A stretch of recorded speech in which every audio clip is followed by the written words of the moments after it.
Hey all, Cypher, and welcome back to another Autoplane video. So it's been almost 7 days, a complete week, since the Autoplane beta was launched, and I've played regularly for 6 days. I think I just missed a couple of dailies on the first day, but after that I've been quite thorough with my playing, and I've encountered a lot of major issues that I want to address in this video. This is not supposed to be a very overly negative video, but it might be negative for players who are rooting for the game. Me personally, I'm a big fan of Smilegate. I love Epic 7, and I really love Autoplane as well. I really want this game to succeed, but there's a lot of glaring issues that have to be addressed, basically, because if the content creators, if the community does not come forward and say stuff, this game is fucking gonna flop. I'm just gonna say that, this game is gonna flop if it comes in global release at the state it is currently in. Keep in mind there's a lot of competitive titles like Honkai Star Rail, Wuthering Waves, like so many similar games coming out at the same time, and already Autoplane seems to be overshadowed by these. That's not because the game is innately bad, it's because the game's management is completely fucked, and I'm just gonna say that it's fucked. I know it's only a 1 week, but to release a game like this in such a bad state, I have to say they did not think what they were doing. Like seeing what Smilegate does for Epic 7 and seeing what the trend is going for this game currently, it's like two polar opposites. Like the one game is so much free-to-play friendly, and this game is just on another different level, right? I'm just gonna say that straight up. So I'm just gonna compile my video into 3 major points. Let's go with the first one. The first one is, of course, the gacha system. The gacha system is so bad, it's so terrible. It's gonna piss people right off. Like on the first day itself, I know many players are gonna quit. They have already quit just because of this horrendous gacha system. Now, currencies that the cost is alright, like 1500 gems for 10 recruits, it's alright. The real problem comes when you have such bad rates. Look at that. Like I'm just gonna show you the rates. 2% for 3-star. This is not 2014. You're not Summoner's War, bro. You're not gonna attract people with those shitty rates. And even if the rates are bad, like I agree, Epic 7 also has almost similar rates, I guess, probably even worse. But their pity is at 120 summons. Your pity is at 200 summons. And this is obscene. This is fucking insane. Never in a fucking game I have seen a pity at 200, especially if they're a good turn-based gacha game. This is one of the more extreme games, honestly. And to make it more worse, well, not only is the pity at 200, the pity does not carry forward. So suppose if I'm gonna pull on the next banner, I do not want to place, I do not want to go into pity and recruit her for 200 of these currencies. I don't know what's it called, mileage, right? We're just gonna call it mileage. I think that's what it's called. So if I want to save my mileage for the next banner, well, you cannot. Instead, you'll be given a shittier currency, and let me just show you the shittier currency and what is in that shop. Where's the shop? Let's go. The research shop. This is the currency Stars Memory that we're gonna get instead of the pity. So 176 summons that I just did, they're gonna get converted into 176 of these star memories, and all you can get from here is arena tickets, skip tickets, stamina, like steak dishes, this is like XP items, intermediate skill manuals, that only like 1 or like 2 per week. Like what is this shit, bro? Like this is not worth it at all. Like, do you even know how much 176 summons are? And you're gonna give me this inferior currency, and it is so inferior. I mean, it just feels that you're cheated out of all the hard work that you put in to acquire that mileage. And keep in mind, many players, they cannot resist till they have exactly 200 summons to guarantee themselves on something. Like, and keep in mind, getting 200 summons, it's not an easy task. It's definitely not an easy task, especially in Autoplane. And you might think that, oh, you got 176 summons in only 6 days of playing. I mean, that's very free-to-play friendly, right? But keep in mind, this is the launch period. This is literally the launch period. It's like the honeymoon phase. They're getting so many rewards. Look at these, all of these login rewards, all these first-time clear rewards, like cleared adventure area 1. You're not gonna keep clearing these adventure modes over and over again. It's only one-time thing, right? Look at this. Like they have so many login rewards currently ongoing. So of course, it's like, I think it's pretty much akin to any other gacha game that's gonna launch. And keep in mind, I've played a lot of games. I played Dislight, again Epic 7, so many other games, Awakened Chaos Era. I'm talking just about the turn-based category. Summoner's War, of course, that's the OG. I even played Raid Shadow Legends, and honestly, this game is probably the most comparable to Raid Shadow Legends level of stinginess at the moment, because this is now my second main point. The currency, this is called gems, or sorry, that's my bad, ether, and you get only 20 ether per day from completing all these daily missions. Do you know how much that is? That is 140 per week. That's not even a single summon. That's not even a single fucking summon, guys. And the weekly missions, they give you, I guess they give you around 250 or something ether per week. Again, less than 2 summons. So even if you grind out all your missions, dailies, weeklies, you're just gonna be left with 250 plus 140, 390. You cannot even do 3 summons per week. The one saving grace that this game has, it has a daily free recruit on the normal recruit banner, just like Epic 7 has their daily free summon. But that's only the saving grace, right? It's not gonna give you 200 pulls magically to guarantee yourself a character. So you already see how bad the summoning currency is. Now keep in mind, this game has a base system. I've not covered it in my videos yet, but this is probably one of the more advantageous system for the player, because as you upgrade it, I think you can get like 50 ether per day maximum if you keep it charged over time and you collect it like at the interval of every 8 hours or something. Sorry, at the duration of every 12 hours, because it's like gets full at 12 hours.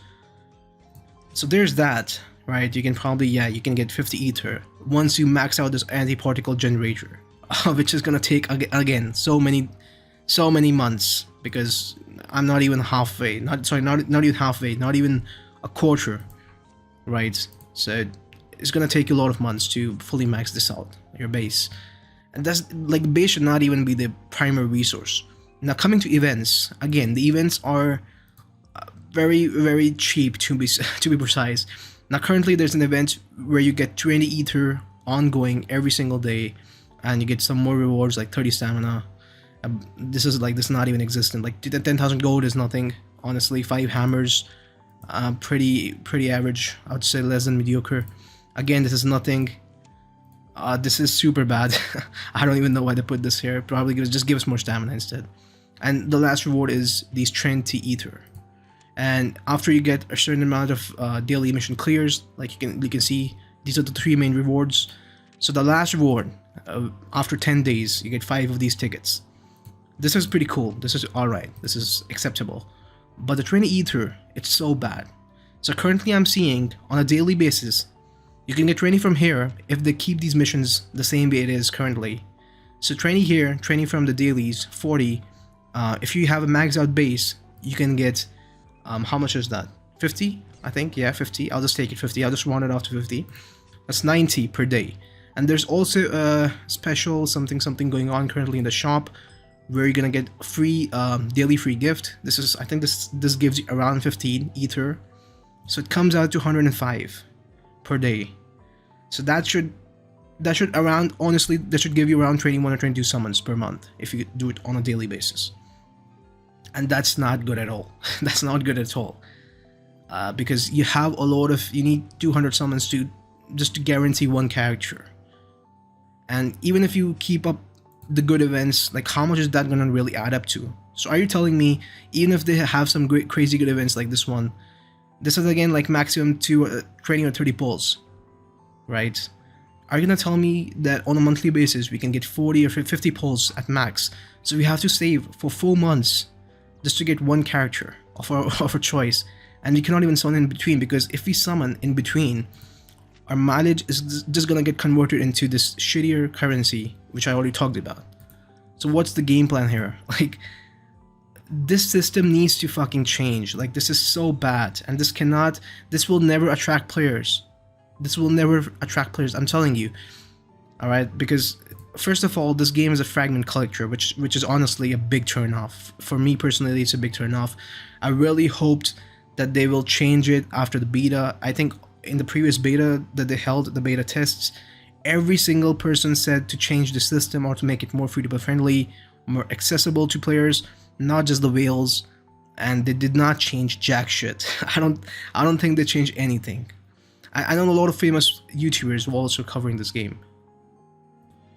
And many of them had said the same points that we were telling them over and over. And this is because I think any experienced player who has played multiple gacha games knows that the best way to retain players is to at least have a good and sound gacha system, even if your core mechanics are bad. And the game itself is pretty good. I'm just gonna say that the game is perfect the way it is. The combat mechanics are pretty good. The summoning part, like the animations, are decent. You can easily reroll if you want, because the reroll process is quite easy. They have a total guest account system and stuff. But the core problem again just comes in the playability, the replayability of the game on a daily basis. Like, summoning is not fun at all for a free-to-play player, even for a Veil. Like, I can't see 200 summons being fun for a Veil, right? I don't think that's possible. Unless, of course, you're like some hardcore player.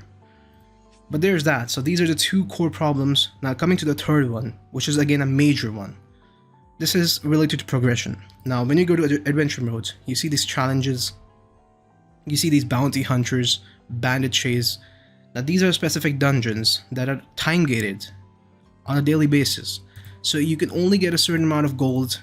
That is gold in abundance. Of course, you can get gold from other areas of the game, such as adventure mode, the special operations. But the main part of the majority of the gold is probably going to come from bounty hunter, and it's so bad. You can only challenge this 2 times per day. Same goes with this XP stuff. The XP is really bad. The XP stuff is really bad. Not only you have some shitty premium currency gains, so you cannot like continuously recharge your stamina, especially not in the later stages of the game. Of course you can currently, because as I said, the game is in the honeymoon phase. Of course you're gonna get a lot of this ether, but at the later point stages, I don't see a good way to have these EXP materials getting thrown at you on a regular basis. Like, the game does a very poor job in handling your progression, and I can just give you a big proof of that. Now look at my hero pool. I have only one level 60 character after 6 days of playing. That's insane. That's literally insane. Now you can say I've spread my resources, but really have I? I've only leveled up 7 heroes, and 2 of them are the starter ones, Kay and Snow. And of course Eva. And Eva's not even leveled up, she's like level 26. Come on. Now you're telling me I cannot even have 2 or 3 level 60 characters? Not even level 60. Level 60 is a joke. I think this game can go up to 100. So how can I expect any progression when the characters, like when the leveling system is so fucked? You have 0 XP to give to your heroes, so you're just time gated. And this is one of the worst aspects of any progression based gacha game. Epic 7 does not have this. None of the other big games have this type of system. Why does this game have it? Like, what is the point? You're just cog-blocking players out of fucking progression. That's the worst part. I don't see the longevity of the game at the very moment. Of course, they can make changes in the future at the time of global launch, but it's become such a meme that, and no company has done such things. Honestly, I've not seen some major changes. Dislight was a very fucked game when I started playing it. When it was, of course, in early days. It has improved a lot now. But again, like, the core retention has been lost. Like, players have a very negative impression of the game, so they're not gonna come back over time to check it out. Or at least very few players will do that. I think the same is gonna happen with Outer Plane. If they do not fix these major issues, I think the game is in for a ditch, right? I'm just gonna say that. I just love the game again. I'm probably gonna keep making videos at least till I see there's no hope left. The developers have all just lost it themselves. But yeah, for now it seems very bad for the game. Anyways, hope you guys have a great day ahead. I'll see you guys later. Peace.